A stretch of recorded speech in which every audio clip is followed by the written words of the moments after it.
वाङ्मय में कहा गया है, जहाँ ला हो तहाँ लो हो, लाहा लो हो पवड्ढई, दो मास कयम कज्जम कोडी ए विन निठ्यम। हमारे भीतर अनेक वृत्तियां हैं, दुर्वृत्तियां भी आदमी में होती हैं और सद्वृत्तियां भी होती हैं। दुर्वृत्तियों में गुस्सा, अहंकार, घृणा, माया, लोभ आदि आदि हैं। सद्वृत्तियों में क्षमा, विनम्रता, सरलता, संतोष, प्रेम आदि आदि हैं। दुर्वृत्तियों में सबसे ज्यादा मौलिक दुर्वृत्ति, जड़ की दुर्वृत्ति लोभ होती है। और एक लोभ की दुर्वृत्ति अन्य अनेक दुर्वृत्तियों को मानो आश्रय देने वाली हो जाती है, हो सकती है। लोभ सामान्य आदमी में रहता है, जो वीतराग बन जाए उनमें तो फिर लोभ न भी रहे, नहीं भी रहता है आगे की साधना की भूमिकाओं में, परंतु सामान्य इंसान में लोभ होता है। किसी में लोभ प्रबल होता है तो किसी में निर्बल कमजोर लोभ होता है। सामान्य इंसान को भी प्रयास करना चाहिए कि ज्यादा लोभ न करे। थोड़ा तो मान लो जीवन है, चलता है, ज्यादा लोभ न करे। अति लोभ हो न कर्तव्य है, अति लोभ नहीं करना चाहिए। लोभ होता है तो आदमी बेईमानी कर लेता है, लोभ से आदमी झूठ भी बोल जाता है, लोभ के कारण आदमी चोरी भी कर लेता है। अपनी चीज नहीं है उसे अपने कह करके ले लेता है, ले सकता है। लोभ हल्का होता है तो फिर आदमी चोरी, झूठ, बेईमानी आदि से काफी बच भी सकता है। विद्यार्थी बच्चे पढ़ते हैं स्कूल में, कोई न भी पढ़े, बच्चों में यह संस्कार आए कि ज्यादा लोभ नहीं करना चाहिए, यानी चोरी नहीं करना चाहिए। जो वस्तु अपनी नहीं है उसे अपनी बता करके नहीं लेना चाहिए। ये संकल्प है कि चोरी नहीं करना, झूठ नहीं बोलना, इसका मतलब लोभ प्रतनु है, लोभ हल्का है। एक लड़का था गांव में रहने वाला, वह लकड़ियां काटने के लिए बाहर जाता, लकड़ी लाता, अपने पिता को दे देता, पिता लकड़ियों को बेचता, कुछ पैसा मिल जाता, यूं परिवार का भरण पोषण का प्रयास होता था। बच्चे में ईमानदारी का संस्कार आ गया, भी अपनी चीज नहीं है जो उसको अपने कह करके नहीं लेना। एक दिन वो प्रायः रोज ही जंगल में जाता था। एक दिन वह कुल्हाड़ी लेकर के जंगल की ओर आगे बढ़ा, जंगल की एरिया आ भी गई। मार्ग में एक नदी बहती थी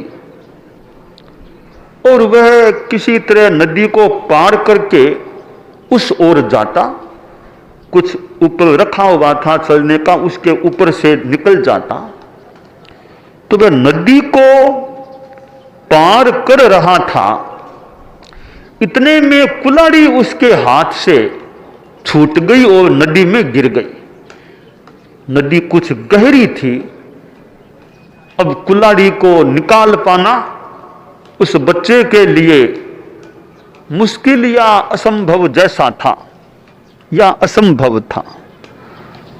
तो बच्चा नदी के एक तरफ बैठ गया, रोने लग गया।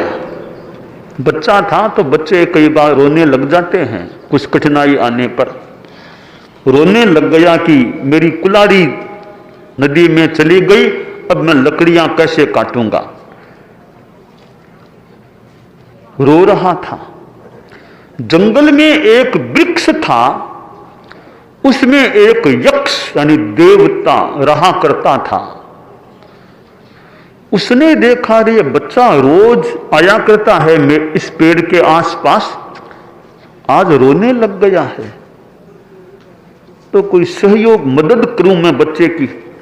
तो यक्ष ने एक आदमी का, बूढ़े आदमी का रूप बनाया, बच्चे के पास आया। बोला बच्चे क्या हुआ, रोते क्यों हो, कोई तकलीफ है तो बताओ मैं मदद करूं तुम्हारी। बोला दादा दादा मेरी कुल्हाड़ी नदी में गिर गई है, अब मैं लकड़ियां कैसे काटूंगा। तो देवता जो बूढ़े आदमी के रूप में था सोचा मैं परीक्षा करूं इस बच्चे में ईमानदारी है या नहीं है, तो कितनी मात्रा में है। अच्छा मैं खोजता हूं। वह देवता नदी में उतरा, यूं हाथ किया, वो तो देव माया थी। एक गोल्डन सोने की कुल्हाड़ी लेके बाहर आया कि देख, हाथ को बाहर निकाला, यह देख, यह तुम्हारी कुल्हाड़ी है क्या, देख लो यही है क्या। बच्चे ने देखा ये सोने की है, मेरी तो सोने की नहीं थी।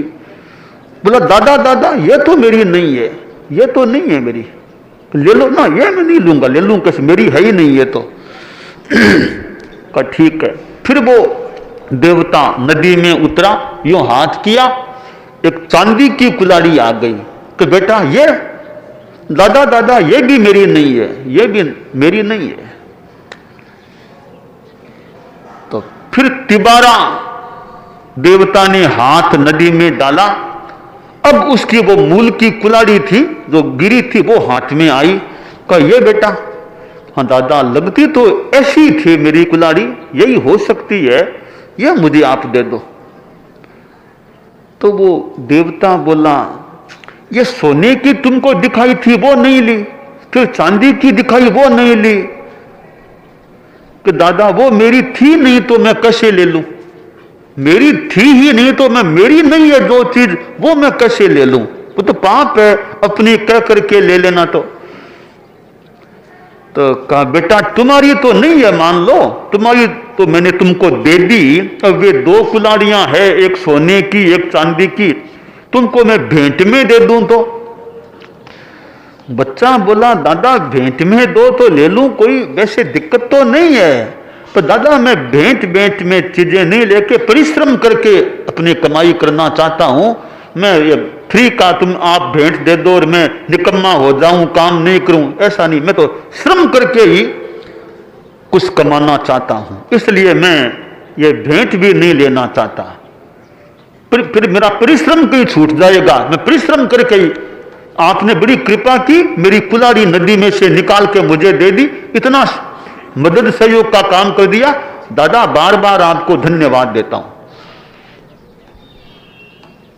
देवता ने सोचा रे कितना अच्छा बच्चा है कि दूसरे की चीज अपनी नहीं तो नहीं लेना। तो वो देवता बोला बच्चा तुम्हारी तो नहीं है, तुम भेंट भी नहीं लोगे क्या, कि दादा ना भेंट लेकर के मैं अभी निकम्मा नहीं बनना चाहता, श्रम करना चाहता हूं। का दादा बोला जैसे जैसे ये भेंट तो लेनी पड़ेगी, तुम बड़े श्रम करते रहना, पर ये भेंट तो ले लो। दबाव देख यानी जैसे तैसे मनाकर उसको भेंट में उस देवता ने दी। तब का इतना ही आग्रह तो ले लेता हूं, तो लेकर भी मैं काम नहीं लूंगा, किन्हीं गरीबों को दे दूंगा, उनके काम आएगी, मैं काम नहीं लूंगा, भेंट में दे दो मुझे भले, मैं इसका उपयोग नहीं करूंगा, गरीबों की सेवा में इनका उपयोग करूंगा।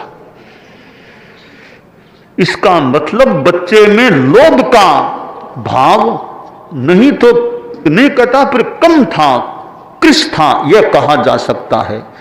बच्चे मेरे सामने बैठे हैं, वे सोचे उनके सामने कोई ऐसा प्रसंग आ जाए, कोई देवता, दुनिया में देवता भी होते हैं ऐसा सिद्धांत मानता है, कोई देवता आ जाए और कह दे सोने का सूत तुम्हारा हो तो ले लो, तो क्या उत्तर दोगे? है देवता का ही, देवता की माया का, तुम्हें पूछेगा कि लो तुम्हारा हो तो तुम ले लो, तो क्या बोलोगे? कहां लाओ, दे दो दे दो दे दो लाओ, ऐसा बोलोगे? हैं? तो क्या बोलना? नहीं है करना, नहीं सा हमारा नहीं है, ये हमारा नहीं, हम क्यों ले लेंगे? तो साफ सही बोलना चाहिए, मेरा नहीं है तो मैं मेरा कह करके उसे कैसे ले सकता हूं। तो बच्चों में यह ईमानदारी का संस्कार आ जाए, यानी लोभ कम होने से ईमानदारी का संस्कार पुष्ट हो सकता है। अब ईमानदारी की दूसरी बात, स्कूल में बच्चे पढ़ते थे तो वो छुट्टियां होने वाली थी, वो दिवाली के आसपास छुट्टियां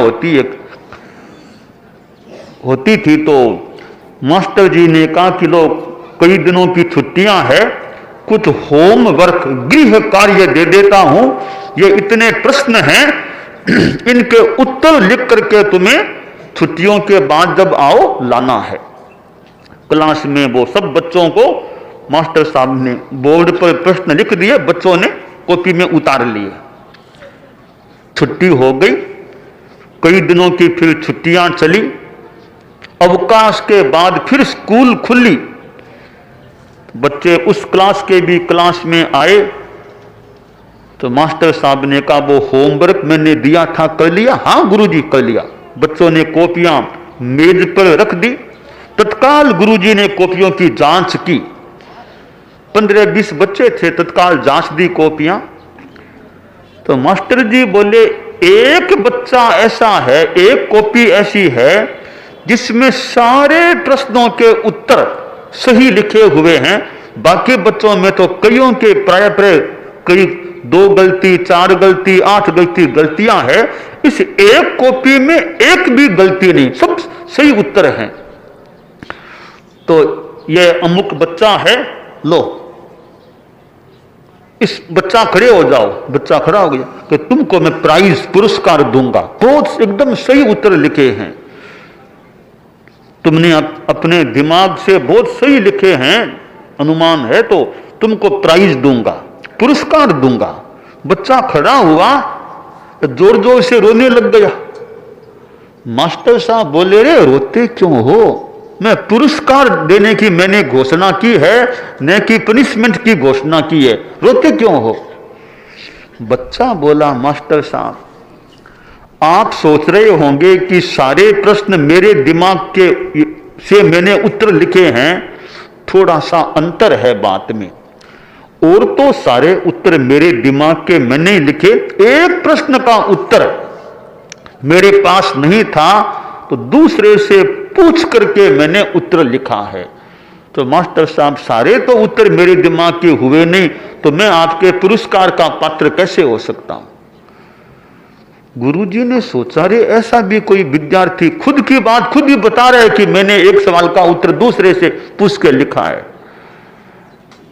मेरी बात में थोड़ा बहुत अंतर हो तो हो सकता है, भूल न हो तो बाकी मास्टर साहब ने कहा मैं आज भविष्यवाणी करता हूं, इस बच्चे को मैंने देखा, जो ईमानदारी देखी, यह बच्चा भारत का कोई बड़ा आदमी, अच्छा नागरिक, अच्छा व्यक्ति बनेगा। कहते हैं वो बच्चा गोपाल कृष्ण गोखले के रूप में फिर सामने। तो यानी बच्चों में ये संस्कार रहे ईमानदारी के, चोरी नहीं, बेईमानी नहीं, गलत नहीं बोलना, सही बात प्रस्तुत करना हो तो आज हमारा देश यानी जिसमें हम रह रहे हैं भारत, जिसमें संत भी हैं, कितने संत भारत में हैं, अतीत में कितने हुए हैं, अतीत में तो बहुत बड़े बड़े संत हुए हैं, आज भी अपने ढंग से संत लोग हैं। तो भारत में संत भी हैं, भारत के पास ग्रंथ भी बहुत हैं, जैन आगमों को देख लो, बौद्धों के त्रिपिटकों आदि को देख लो, श्रीमद् भगवद गीता आदि को देख लो, और भी ग्रंथ हैं। कितने ग्रंथ भारत के पास हैं। और भारत में पंथ भी अनेक हैं, जैन, बौद्ध, सनातन, अनेक अनेक ये पंथ भी हैं।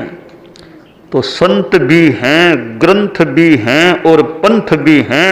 इनसे लाभ उठाएं, संतों से शिक्षा मिलती रहे, ग्रंथों से ज्ञान मिलता रहे और पंथों से पथ दर्शन मिलता रहे, तो आदमी यानी भारत की जनता और विकास की दिशा में आगे बढ़ सकती है। तो बच्चों में अच्छे संस्कार, संस्कार युक्त शिक्षा। परम पूज्य आचार्य तुलसी, आचार्य महाप्रज्ञ जी के समय जो जीवन विज्ञान की बात आगे बढ़ी कि साइंस ऑफ लिविंग, बच्चों में जीने की कला आए। और एक हमारा प्रोग्राम है साइंस ऑफ लिविंग, जीवन विज्ञान का, कि कैसे बच्चे अपने प्रैक्टिकल प्रयोग करके उनमें संस्कार अच्छे भरने का प्रयास हो, उनमें अहिंसा, नैतिकता, गुस्से पर कंट्रोल रखना आदि अच्छे संस्कारों का विकास हो सके। तो यह लोभ की जो वृत्ति है, यह एक मौलिक वृत्ति है, जिसके कारण से फिर अनेक अपराधों में, पापों में आदमी जा सकता है। जो कहावत सी है कि पाप का बाप लोभ है। तो एक लोभ जनक है अनेक दुष्कृत्यों का। तो यह लोभ की वृत्ति कमजोर पड़े, आदमी संतोष धारण करे। तो संतोष किस में करे? एक संस्कृत में श्लोक आता है, संतोषस्त्रिषु कर्तव्य है, स्वदारे भोजने धने, त्रिषु नैवच कर्तव्योध्ययने जप दानयोः। कहीं संतोष करना चाहिए तो कहीं नहीं भी करना चाहिए। अब भोजन में संतोष रखें, जो मिला सो ठीक है, मिल गया, अब ज्यादा लालसा नहीं, वो लाओ वो लाओ, स्वाद वृत्ति ज्यादा नहीं, भोजन में संतोष करें। धन में संतोष, इतना कमा लिया, अब कम से कम जो कमा लिया और जरूरत नहीं है तो क्यों अब अर्थार्जन में समय लगाएं भी तो अनैतिकता के द्वारा पैसा नहीं कमाएं। तो धन में भी संतोष। और भी संतोष की बात बताई है। और 3 बातों में संतोष नहीं करना चाहिए। अध्ययने जप दानयोः, अध्ययन करने में संतोष नहीं, इतना पढ़ लिया, आप क्या पढ़ना है, जितना समय मिल सके और पढ़ो, ज्ञान अनंत है, और पढ़ो जितना ज्ञान का विकास। तब जप करना है, जितना कर सको करो, जप में क्या संतोष, जितना कर सको करो। दान, शुद्ध साधु को जैसे दान देना है, दान जितना शुद्ध रूप में दे सकें दें, दान की भावना कम क्यों करें। तो दान में संतोष नहीं, जप में संतोष नहीं, ज्ञान में संतोष नहीं। संतोष करें धन में, संतोष करें खाने में, ऐसी चीजों में संतोष करें, पदार्थों में, भोगों में संतोष करें। तो संतोष जहां करना वहां संतोष करें, जहां संतोष नहीं करना चाहिए वहां संतोष न भी करें। संस्कृत में कहा गया है, असंतुष्टो द्विजो नष्ट है, संतुष्टश्चापि पार्थिव है, कि द्विज है, ब्राह्मण है, वो असंतोष में रहता है तो उसके लिए अच्छी बात नहीं। राजा संतोष कर ले तो राजा के लिए अच्छी बात नहीं। राजा को पूरा संतोष नहीं करना चाहिए, इतना विकास हो गया, और विकास करें और विकास करें। तो विकास में संतोष नहीं, जितना किया उतना अच्छा, और कदम बढ़ाएं। आकाश अनंत है, जितनी उड़ान भर सके उड़ान भरें। तो विकास का आकाश भी मानो बहुत बड़ा है, उड़ान भरें, आगे बढ़ने का प्रयास करें। तो हम अपने जीवन में लोभ की दुर्वृत्ति को कंट्रोल्ड रखने का, नियंत्रित रखने का प्रयास करें, यह काम्य है। दानान सिद्धम अभय पयाणम या अणवज्जं वयन्ति तवेषु या उत्तम बंभचेरम लोगुत्तमे समणे।